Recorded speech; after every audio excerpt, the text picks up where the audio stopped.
Ujjwala बैसाने yes Marathi news मध्ये आपलं स्वागत। आता पाहूया एक स्पेशल रिपोर्ट। बारामती येथे महाराष्ट्र विकास सेना पक्षाचे विविध मागण्यांसाठी किरण साठे यांचे बेमुदत आमरण उपोषण।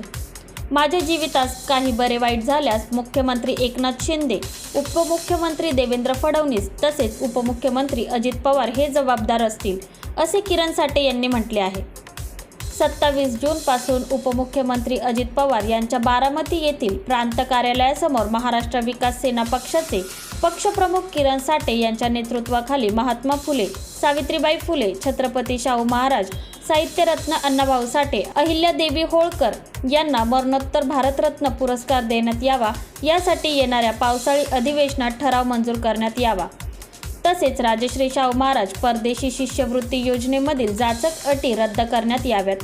तसेच कागदपत्रे पूर्ण असणाऱ्या लाभधारकांचे नाव देण्यात यावे। घरकुल मंजूर करण्याच्या पद्धतीत बदल करण्यात यावा।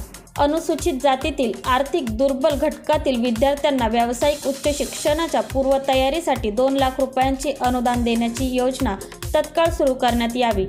उच्च व तंत्र शिक्षण मंत्री चंद्रकांत पाटील यांनी उच्च शिक्षण मुलींना मोफत करणार असल्याची घोषणा मोठ्या दिमाखात केली होती, त्याची अंमलबजावणी तत्काळ करण्यात यावी आणि महाराष्ट्र राज्यातील शेतकऱ्यांना सरसकट कर्जमाफी देण्यात यावी। या मागण्यांसाठी येत्या अधिवेशनातील अर्थसंकल्पनेत निधीची तरतूद करण्यात यावी, यासाठी पंढरपूर ते बारामती पदयात्रा काढण्यात आली होती। तसेच या मागण्या मान्य न झाल्यामुळे दिनांक 27 जूनपासून बेमुदत आमरण उपोषण सुरू करण्यात आले आहे। हे उपोषण मागण्या मान्य होईपर्यंत सुरूच राहणार आहे।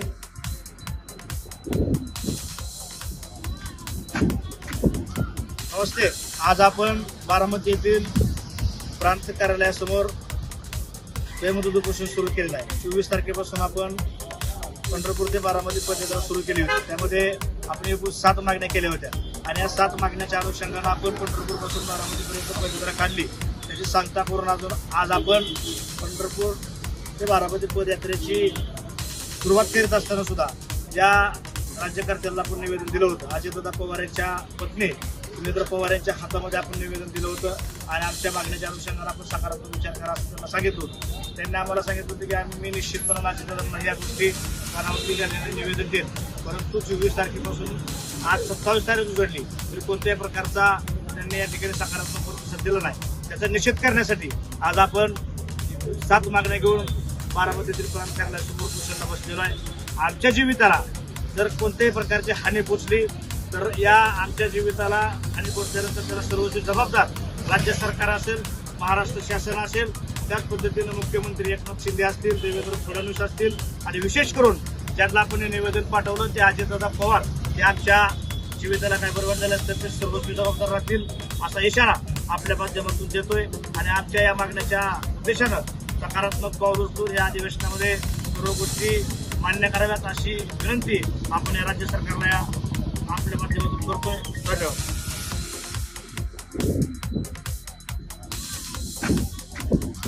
नमस्ते। आज आपण बारामती येथील प्रांत कार्यालयासमोर बेमुदत उपोषण सुरू केलेलं आहे। 24 तारखेपासून आपण पंढरपूर ते बारामती पदयात्रा सुरू केली होती। त्यामध्ये आपण एकूण 7 मागण्या केल्या होत्या आणि या 7 मागण्याच्या अनुषंगाने आपण पंढरपूरपासून बारामतीपर्यंत पदयात्रा काढली। त्याची सांगता करून आज आपण पंढरपूर ते बारामती पदयात्रेची सुरुवात करीत असताना सुद्धा ज्या राज्यकर्त्यांना आपण निवेदन दिलं होतं, अजितदादा पवार यांच्या पत्नी सुनेत्र पवार यांच्या हातामध्ये आपण निवेदन दिलं होतं आणि आमच्या मागण्याच्या अनुषंगाने आपण सकारात्मक विचार करा असं त्यांना सांगितलं होतं। त्यांनी आम्हाला सांगितलं होतं की मी निश्चितपणे अजितदादांना या गोष्टी कानावरती घालण्याचे निवेदन देईन, परंतु 24 तारखेपासून आज 27 तारीख उघडली तरी कोणत्याही प्रकारचा त्यांनी या ठिकाणी सकारात्मक प्रतिसाद दिला नाही। त्याचा निषेध करण्यासाठी आज आपण 7 मागण्या घेऊन बारामतीतील प्रांत कार्यालयासमोर उपोषणाला बसलेलो आहे। आमच्या जीविताला जर कोणत्याही प्रकारची हानी पोचली तर या आमच्या जीविताला हानी पोचल्यानंतर त्याला सर्वोच्च जबाबदार राज्य सरकार असेल, महाराष्ट्र शासन असेल, त्याच पद्धतीनं मुख्यमंत्री एकनाथ शिंदे असतील, देवेंद्र फडणवीस असतील आणि विशेष करून ज्यांना आपण हे निवेदन पाठवलं ते अजितदादा पवार हे आमच्या जीविताला काय बरोबर झालं तर ते सर्वोच्च जबाबदार राहतील असा इशारा आपल्या माध्यमातून देतोय आणि आमच्या या मागण्याच्या उद्देशानं सकारात्मक पाऊल उचलून या अधिवेशनामध्ये सर्व गोष्टी मान्य कराव्यात अशी विनंती आपण या राज्य सरकारला या आपल्या माध्यमातून करतोय। धन्यवाद। नमस्ते, मी किरण साठे, महाराष्ट्र विकास सेना पक्षप्रमुख. आज आम्ही पंढरपूर ते बारामती पदयात्रा पूर्ण करून आमच्या ज्या विविध मागण्या होत्या त्या पूर्ण न झाल्यामुळे बारामती प्रांत कार्यालयासमोर आम्ही उपोषणाला बसलेलो आहे. 20-21 तारखेला आम्ही सुनेत्राताई पवार नूतन खासदार झाले त्यांच्याकडे अजितदादा पवार यांच्या नावाने एक निवेदन दिलं होतं आणि त्या निवेदनामध्ये छत्रपती शाहू महाराज, महात्मा फुले, सावित्रीबाई फुले, अहिल्यादेवी होळकर, साहेब अण्णाभाऊ साठे यांना मरणोत्तर भारतरत्न पुरस्कार द्यावा याचा ठराव पावसाळ्या दिवसनिमित्त करावा अशी एक मागणी केली होती. त्याच पद्धतीनं राजर्षी शाहू महाराजांच्या नावाने परदेशी शिष्यवृत्तीची दिली जाते, त्याच्यामध्ये जातच्या गाठी रद्द कराव्यात. त्याच पद्धतीने